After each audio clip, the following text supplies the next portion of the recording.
प्यार, यादें और सौगात भला कौन भूल सकता है। भूमि 5 साल से टोरंटो में रहकर भी माँ से जब अपने देश से खाने पीने की चीज़ें मंगाती है तो बेटी के प्रति उनका प्यार उमड़ पड़ता है। फोन की घंटी की आवाज़ सुनकर मिथिला ने हाथ का काम छोड़कर रिसीवर कान से लगाया। मम्मा शब्द सुनते ही समझ गई कि भूमि का फोन है।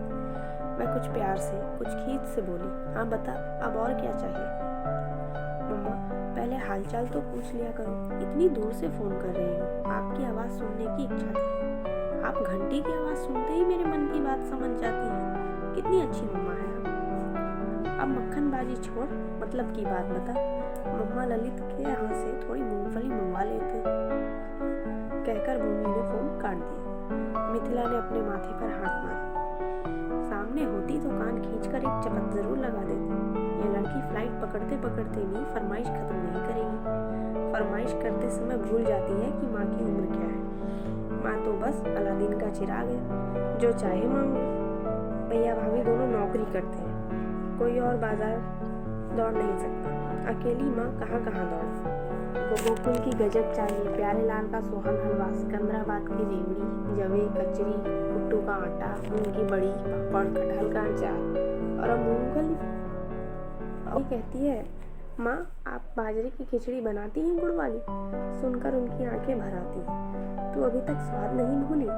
मम्मा, जिस दिन स्वाद भूल जाऊंगी, अपनी मम्मा को और अपने देश को भूल जाऊंगी। ये यादें ही तो मेरा जीवन है। भूमि कहती है, ठीक है, ज्यादा भावुक न बन।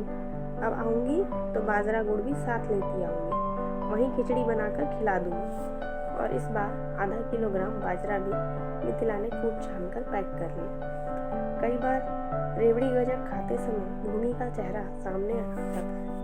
मम्मा, सब कुछ अकेले अकेले ही खाऊंगी, मुझे नहीं खिलाओगी। हाँ हाँ, क्यों नहीं, ले पहले तू खा ले।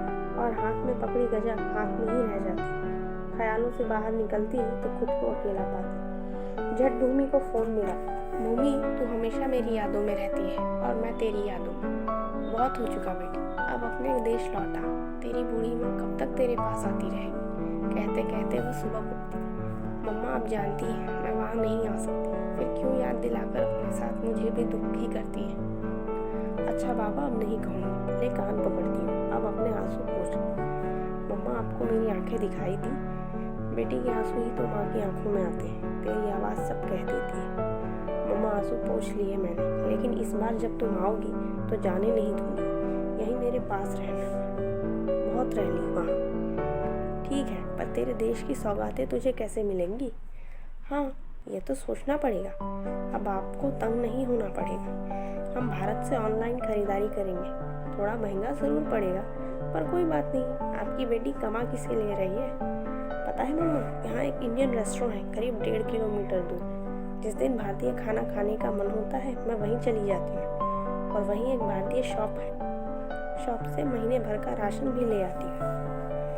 बेटी की बातें सुनकर मिथिला की आंखें छलछला आई। उन्हें लगा कि बिटिया भारतीय व्यंजनों के लिए कितना तरसती है। पिज्ज़ा बर्गर की संस्कृति में उसे आलू और मूली का पराठा याद आता है। काश वह उसके पास रह पाती और रोज़ अपने हाथ से बनाकर खिला पाती। 5 साल हो गए यहाँ से गए, लौट कर नहीं आई है वह। 2 बार वही हो आई और अब फिर जा रही है। भूमि के विदेश जाने में वह कहीं स्वयं को अपराधी मानती है। यदि भूमि का विवाह में वह इतनी जल्दीबाजी न करती तो यह सब न होता। भूमि ने दबे स्वर में कहा भी था, मम्मा थोड़ा सोचने का वक्त दो। तब वह उबल पड़ी थी कि तू सोचती रहना, वक्त हाथ से निकल जाएगा। सोचते सोचते तेरे पापा चले गए, मैं भी चली जाऊंगी। अब नौकरी करते भी 2 साल निकल गए। रिश्ता खुद चल कर आया है। लड़का स्वयं सॉफ्टवेयर इंजीनियर है। तुम दोनों पढ़ाई में समान हो और परिवार भी ठीक ठाक है। अब और क्या चाहिए। उत्तर में माँ की इच्छा के आगे भूमि ने हथियार डाल दिए। वह हमेशा यही कहती थी कि तुमने किसी को पसंद कर रखा हो तो बता, हम वही बात चलाते हैं। भूमि बार बार यही कहती कि मम्मा ऐसा कुछ भी नहीं है, आप जहाँ कहेंगे चुपचाप शादी कर लूँगी। भूमि ने माँ की इच्छा को सिराकों पर रख जो दरवाज़ा दिखाया उसी में प्रवेश कर गई। लेकिन विवाह को अभी 2 महीने भी ठीक से नहीं गुजरे थे कि भूमि पर नौकरी छोड़कर घर बैठने का दबाव बनने लगा। और जब भूमि ने नौकरी छोड़ने से इनकार कर दिया तो उसका चारित्रिक खनन कर मानसिक रूप से उसे प्रताड़ित करना शुरू कर दिया गया। 6 महीने मुश्किल से निकाल पाए।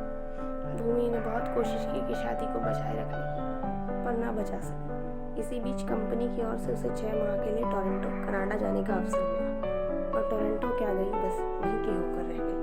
उसने तलाक के पेपर हस्ताक्षर करके भेज दिए।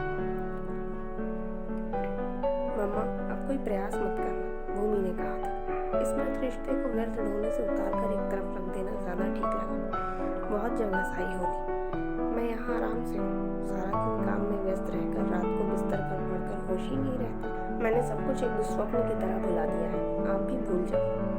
कुछ ना कह पाई बेटी से, क्योंकि उसकी मानसिक यात्रा की वो स्वयं गवा रही थी। सोचा कि थोड़े दिन बाद घाव भर जाएंगे, फिर सब कुछ ठीक हो जाएगा। इस उम्मीद को लेकर वह 2 बार भूमि के पास हो आई। प्यार से समझाया भी, सब मर्द एक से नहीं होते बेटी, अपनी पसंद का कोई यही देख ले। जीवन में एक साथी तो चाहिए जिसे अपना सुख दुख बांटा जा सके। यहाँ विदेश में तू अकेली पड़ी है, मुझे हरदम तेरी चिंता लगी रहती है। मम्मा, अब मुझे इस रिश्ते से घृणा हो गई है, आप मुझसे इस बारे में कुछ ना कहें। विचारों को झटक कर मिथिला ने घड़ी की ओर देखा। 6 बजने वाले हैं, कल की फ्लाइट है, पैकिंग थोड़ी देर बाद कर लेगी। घर को बाहर से ताला लगाकर झट रिक्शा पकड़ ललित की दुकान से 1 किलो मूंगफली की गजक, गुड़ धानी और गोलगप्पे का मसाला भी पैक करा लाई। बहू और विनय के आने में अभी 1 घंटा बाकी है।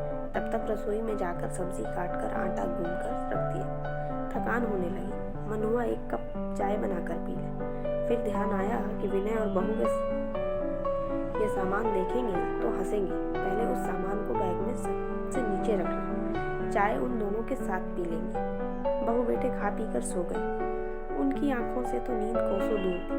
वह बेटी के लिए ले जाने वाले सामान को रखने लगी। ज्यादातर सामान उन्होंने किलो आधा किलो के पारदर्शी प्लास्टिक बैग में पैक कराया ताकि कस्टम में परेशानी न हो और वह आराम से सामान चेक करा सके।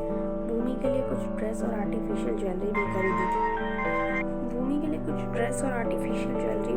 थी। उसे बड़ा शौक है। सारा सामान 2 बैग में है।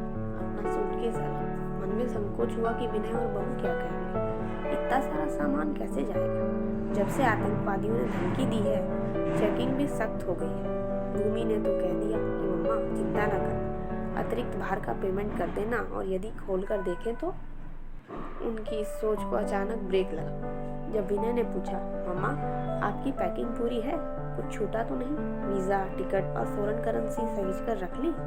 संकोचवश नीची निगाह किए उन्होंने हाँ में गर्दन हिलाई। अगले दिन गाड़ी में सामान रख शाम 5 बजे एयरपोर्ट की ओर चल पड़े। रात 8 बजे की फ्लाइट। 1.5 घंटा एयरपोर्ट पहुंचने में ही लग जाएगा।